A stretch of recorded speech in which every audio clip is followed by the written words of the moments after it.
Hello and welcome to the Top Order podcast. We're 2 weeks into the Cricket World Cup. New Zealand's got 4 wins from 4. It's a beautiful sunny day here in Auckland. I ripped my trousers as I was getting tangled up in the seat that I'm sitting in, but it's a great day, Baldy. Let's talk about all of that and much, much more coming up right after this. Baldy, maybe we don't need to talk about absolutely everything I said in that intro, but beautiful sunny day here in Auckland. Great start for New Zealand. Big win. Not without its wobbles, but yes, very nice start for New Zealand to be 4-4 after 2 weeks of this tournament. Yeah, fantastic start for New Zealand to this World Cup to go 4-4. In the last sort of 4 or 5 days, it's been a case of life imitating video games as, you know, Cricket World Cup meets Mario Kart. And by what I mean is that there's been banana skins everywhere. And this was yet another banana skin game for New Zealand. Afghanistan riding high after their previous win.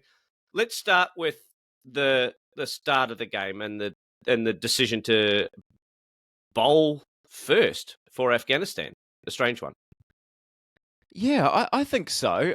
I'm really confused why teams. I feel like teams are not wanting to bat first in this World Cup. It feels like teams.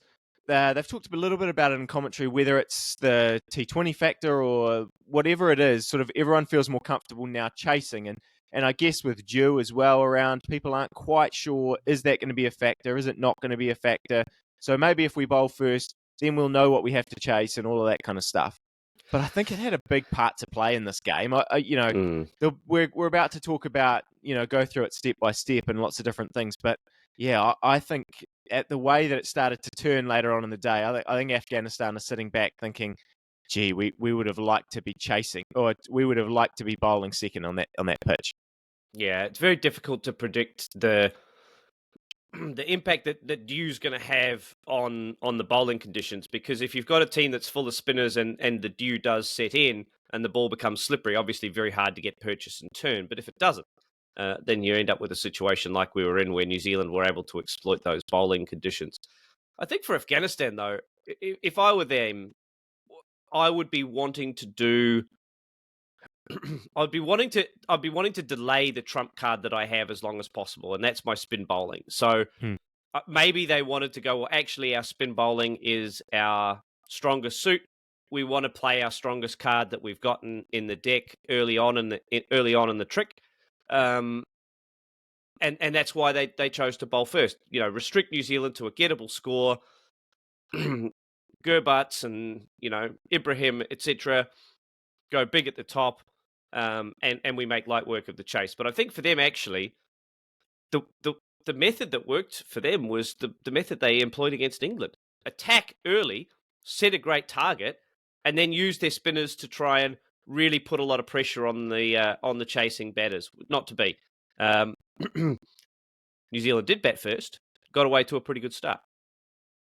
Yeah, they did. It could have been a little bit different. I think we'll probably talk about Afghanistan's fielding, but New Zealand cautious start. We've been cautious, I think, this whole World Cup, apart from that England game, really. Obviously, Rachin and Devine Conway just got off to a flyer in that game, but apart from that, we've been pretty subdued, sort of making sure that we hold wickets in hand, almost get through that first 10 overs is what we're looking to do without too much damage done, and then start to build, then pick up. The first 10 overs for New Zealand, I think they were 43 for 1. Then the next 10 over spell, Rachin and Will Young started to get going, and they put 66 for none off that next 10 overs. And New Zealand were 109 at 20 overs for 1, looking like on track for a very big score. Rachin was starting to time it, played a couple of really nice shots through mid-off, and Will Young was hitting beautifully down the ground. He's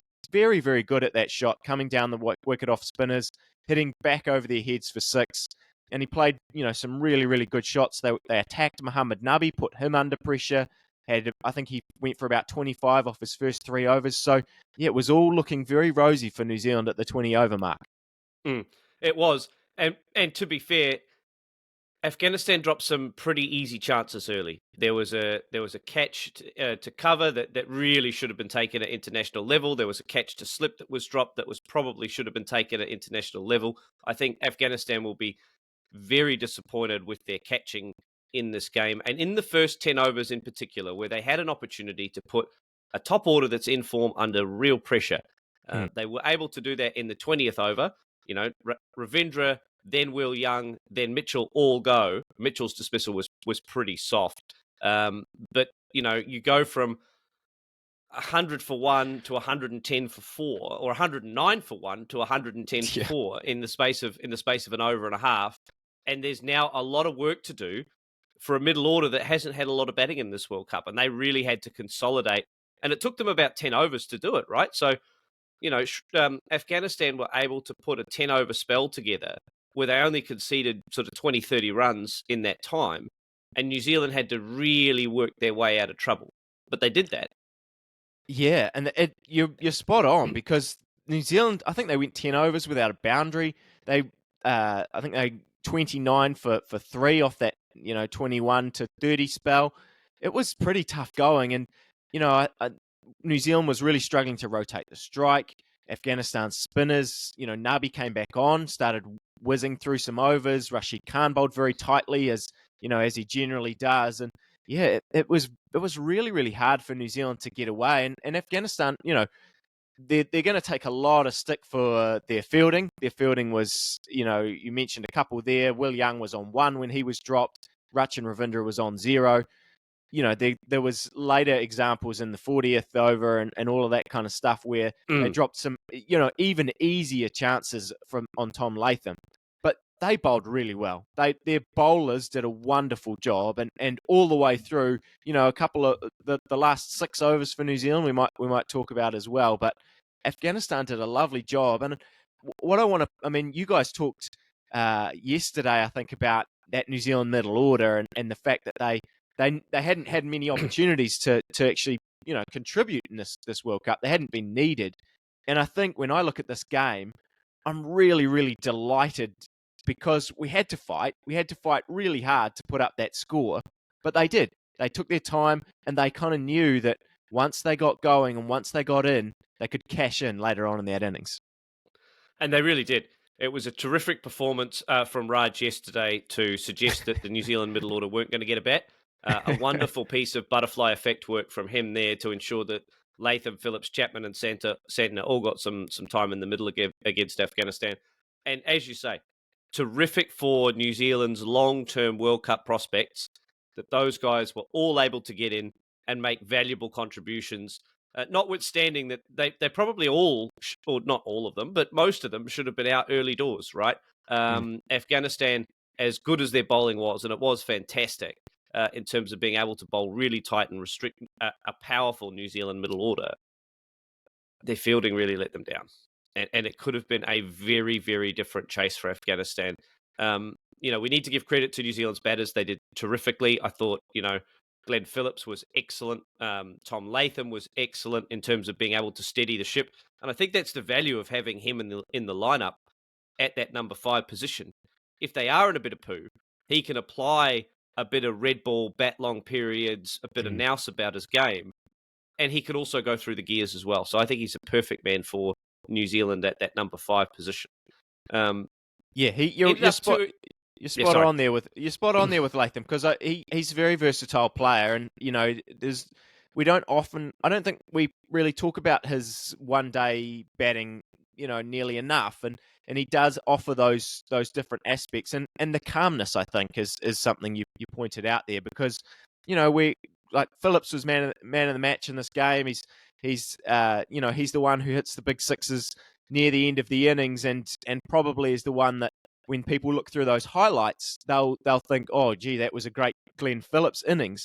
But Phillips took 69 balls to get his 50. I think the one thing, if I'm going to be critical of Glenn Phillips, and we often talk about how it'd be great to see him further up the order, I think the reason he's not further up the order, and something he's going to have to work on a little bit if he wants to get up the top of the order on a more regular basis, is that ability to rotate strike. I don't think he does that nearly enough, and it's particularly off spinners. He finds it quite hard to hit the gaps at times. And look, he's a wonderful player, and he's able to cash in later. And the way they talked about it at the end, he said that him and Latham talked during that innings, and they said, okay, look, We just have to be there with 6 overs to go. And if the two of us are there with 6 overs to go, we can get 60 more from those 6 overs, which was, I think another really positive way that probably New Zealand have talked about. It's been talked about New Zealand a lot in this World Cup, how they're very good at sort of figuring out what needs to be done and what's a good score on this wicket. And the two of them obviously assessed that situation. They assessed the bowlers as well, because they assessed that, Mujib's going to be finished, Rashid's going to be finished, and we're going to have 6 overs where those guys aren't around and we can start to really put the foot down. And they did that beautifully well. But yeah, I think Phillips some work to do on actually rotating the strike, and that's what Latham was able to do nicely. Just kind of keep that calmness and keep the control while New Zealand were rebuilding their innings, and it was a big rebuild. Yeah, a great rebuild from Latham and Phillips in particular. I think if Glenn Phillips gets more responsibility, I think he'll rise to the occasion in terms of being able to rotate the strike more often when he's up the order. I think when he's down the order, his license is to go out and hit big boundaries. He can wait 2 or 3 balls to get the 4 ball, to get the 4 ball or the 6 ball. So yeah, I'm not particularly concerned by that, but it would be something that he would have to change if he went up the order. Look, the reality is for New Zealand, if Afghanistan hold their catches, they're chasing 220, 230 here. What transpired is that they didn't hold their catches. They let themselves down in the field rather badly, I think, for an international side that has just come off beating the world champions, asterisk world champions. As it was, they ended up chasing 288. And 288 was just too big a hill to climb if you lose Gurbatz and Ibrahim early doors. I thought Santner and Henry were outstanding again. Yeah, spot on. And we should, we were talking about, just to finish off on the batting, we should give Mark Chapman a shout out. You said very limited opportunities for him so far in this World Cup. Comes in, gets 25 off 12, and that was, that was crucial to kind of put us over the edge, because we got in another good position, 254 for 4 off 47, 3 overs to go, and go bang bang again and lose a couple of wickets, lose Latham, lose Phillips. So Chapman to come in and finish the job was excellent. But as you say, you guys, I think we talked about it, or the last Afghanistan game when they played against England, we talked about how that top order is so important. And I thought, 280, okay, we've got 280, 290 on the board here. It's really, really crucial that this first 10 overs for New Zealand goes well, because Afghanistan's going to come out and have a crack.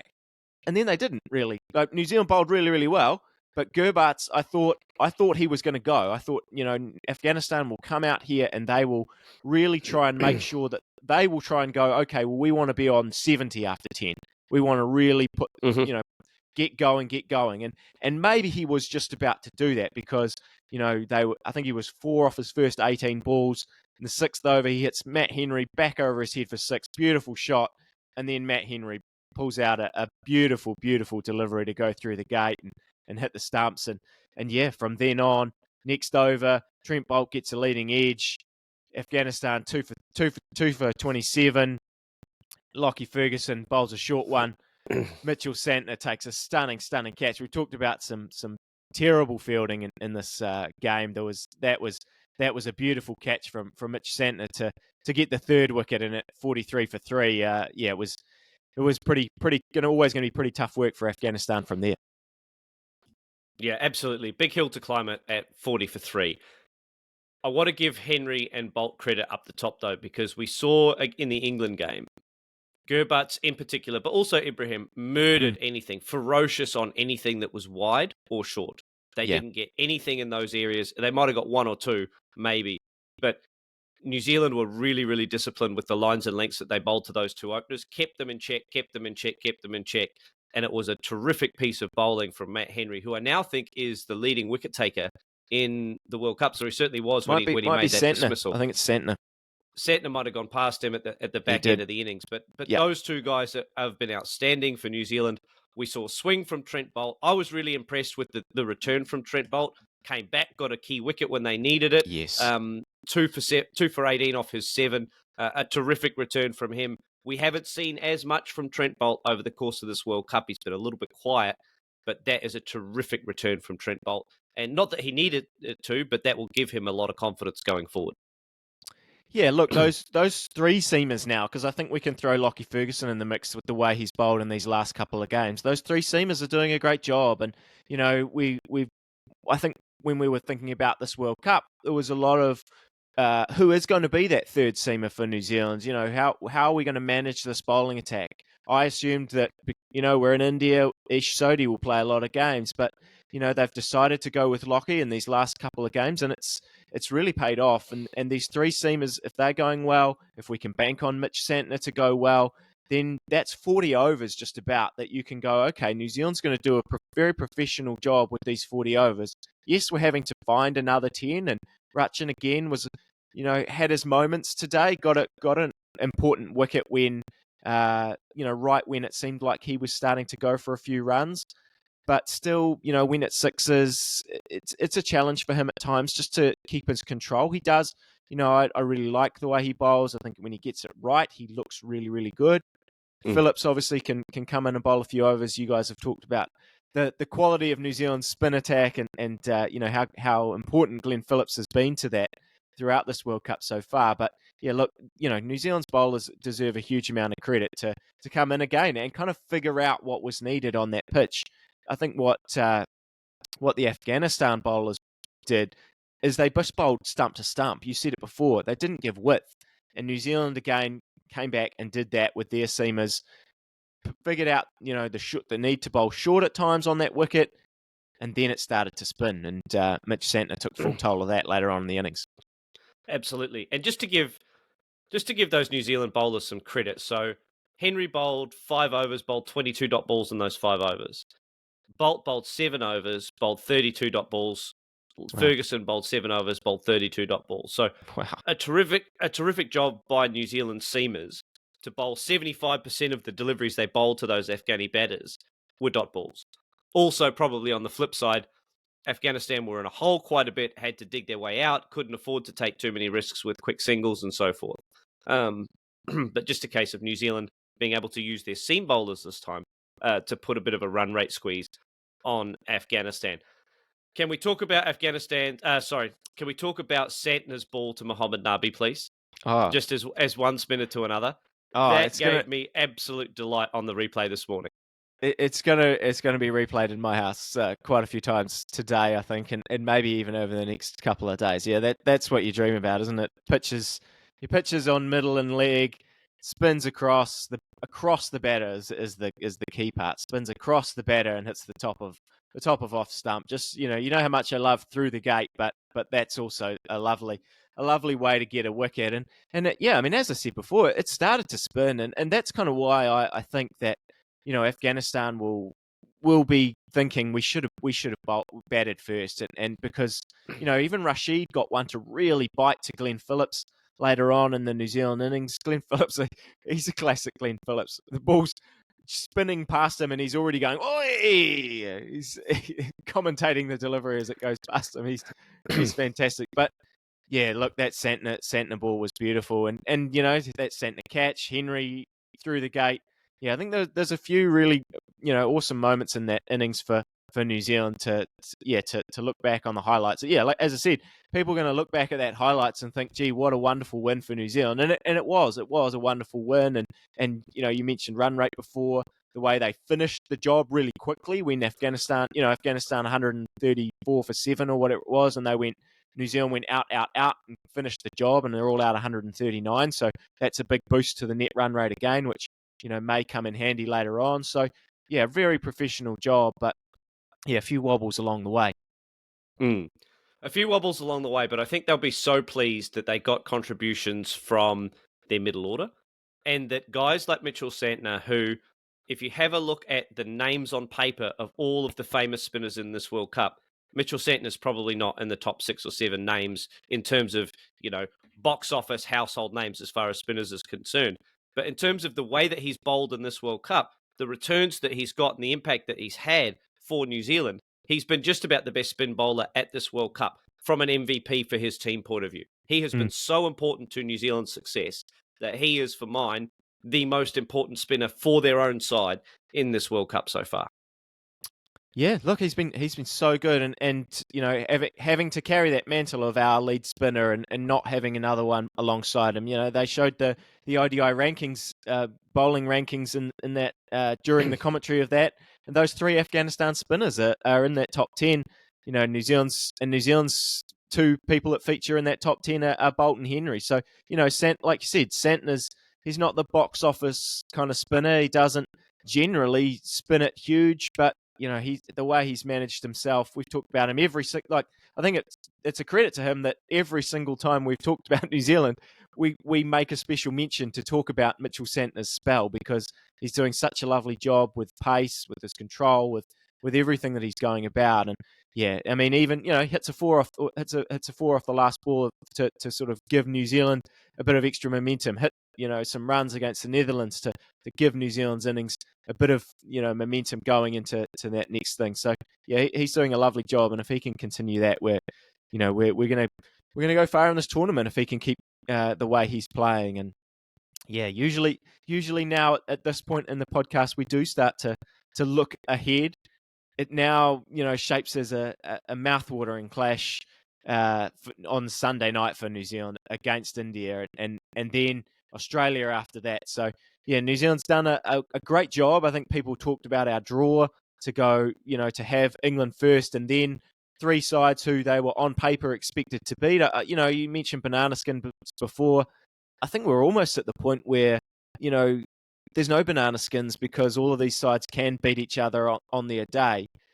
But, New Zealand were expected to win these games, and that comes with a little bit of extra pressure itself, but they've got through all four, and now it's a matter of we're almost at the semi-finals. Like, we've just got to pick up a couple more wins against any of these sides, and we're there. So, yeah, big opportunity. I think you look at it now as a big opportunity. It's not a free hit, because you're better than that. You're a better side than thinking that you're going into a game against India and against Australia as a free hit. But it is almost that, in the way that they've got some room to move and maneuver now in this tournament. So yeah, very exciting prospect coming up for New Zealand. Huge prospects for New Zealand. If you're Irish, you'd say, sure, it was a huge opportunity. Sunday night is a huge game for New Zealand to measure themselves against India, and also for India to measure themselves against New Zealand. If they're going to go, let's wind it back a little bit. Let's walk it back. India have got Bangladesh tonight. They need to win that game. They need to win it well. So let's take care of business there.